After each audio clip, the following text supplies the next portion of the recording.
Forget about goals and focus on system instead. We make mistakes, we mess up somewhere, we don't get the desired outcome that we expected, so we have to go back and see where we went wrong. It's one thing to say, I'm the type of person who wants this. It's something very different to say, I'm the type of person who is this. Hello everyone, welcome to the very first video of this book club series, where I decided to read books and share with you the tips and the things I learned from them. Not only that, in between, if I know anything related to that topic, any point, any tips, I will remark, so I hope it will be beneficial to you. Well, the first book for today's video is An Atomic Habit, which I heard a lot about it, and I'm in the process of reading that book. The first thing I learned from this book is why tiny changes make a big difference. Too often, we convince ourselves that massive success requires massive action, whether it's losing weight, building a business, writing a book. If we can get one person better each day, for 1 year we'll end up 37 times better by the time we're done. Conversely, if you get one person worse each day for 1 year, you'll decline nearly down to 0. It is only when looking back 2, 5, or perhaps 10 years later that the value of good habits and the cost of bad ones becomes strikingly apparent. So we have to be careful because habits are a double-edged sword. Bad habits can cut you down just as easily as good habits can build you up. So we need to know how habits work and how to design them to our liking. James Clear in Productivity Compounds point out a very good point, which is automating an old task or mastering a new skill has a great effect in our life. The more tasks we can handle without thinking, the more our brain is free to focus on other areas and learning other habits and skills. Because we do 40, I cannot remember the exact number, but I think it was 47. We do 47 of our daily work based on our habits, something like half of our day. And since a habit is a routine or behavior that it's carried out repeatedly and most of the time automatically, it means our brain does not take too much energy from the body to do them. So with automating an old task, something like brushing your teeth every morning after you wake up or wake up at a specific time every day, and mastering a new skill, for example, something like learning 10-finger typing.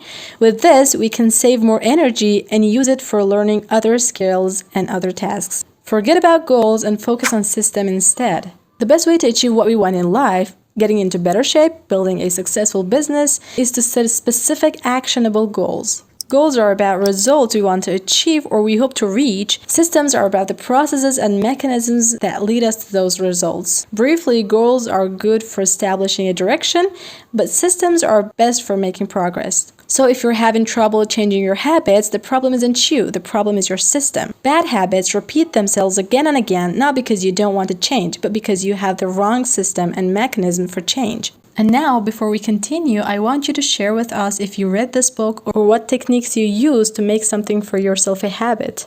I will be so grateful if you share with us in the comments or share with me in the comments your techniques and your experiences to make something for yourself a habit, so they may be useful for me and I can put them also to use. Another reason for having trouble changing our habits can be this: we don't revise. First learning something, then practicing it.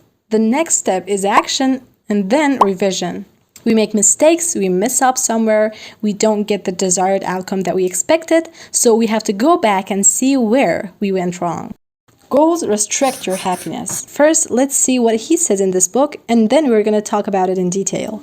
The implicit assumption behind any goal is this: once I reach my goal, then I'll be happy. The problem with a goals first mentality is that you're continually putting happiness off until the next milestone. And like this, happiness will always be something for our future. Furthermore, goals create an either-or conflict. Either you achieve your goal and you're successful, or you fail and you are a disappointment. With this, you mentally box yourself into a narrow version of happiness. So this idea of goals restrict your happiness can be completely true. However, once we change this attitude, everything can change. Now, let's see how. By setting a goal, that is also worth not reaching. Now, what does it mean? It means a goal that even if you didn't reach that goal, if you didn't reach it, it changed your personality and you became a better person along the path to reach that goal. In consequence, you enjoy the process, you have happiness in the process of reaching your goal, and for this, our goals should be something meaningful. For example, you want to be a teacher, but if you couldn't, you're not the same as the previous person that you were.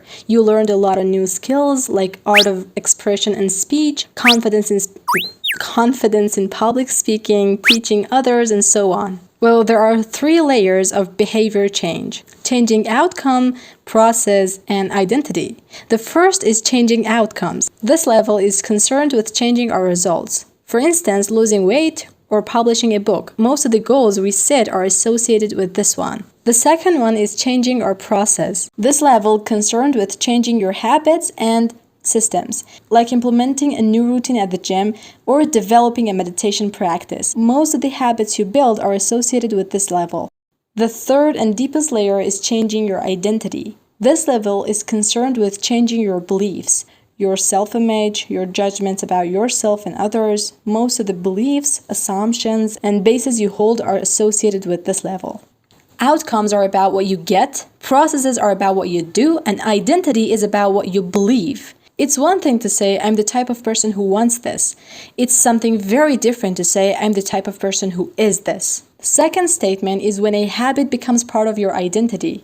The more pride you have in a particular aspect of your identity, the more motivated you will be to maintain the habits associated with it. If you're proud of how your hair looks, you will develop all sorts of habits to care for and maintain it. So with these, we understand that the true behavior change is identity change. You could choose and start a habit because of motivation, but you'll stick with it only if it becomes part of your identity. To change your identity, first, establish the kind of person you want to be, and then prove it to yourself with small wins. Well, that's it.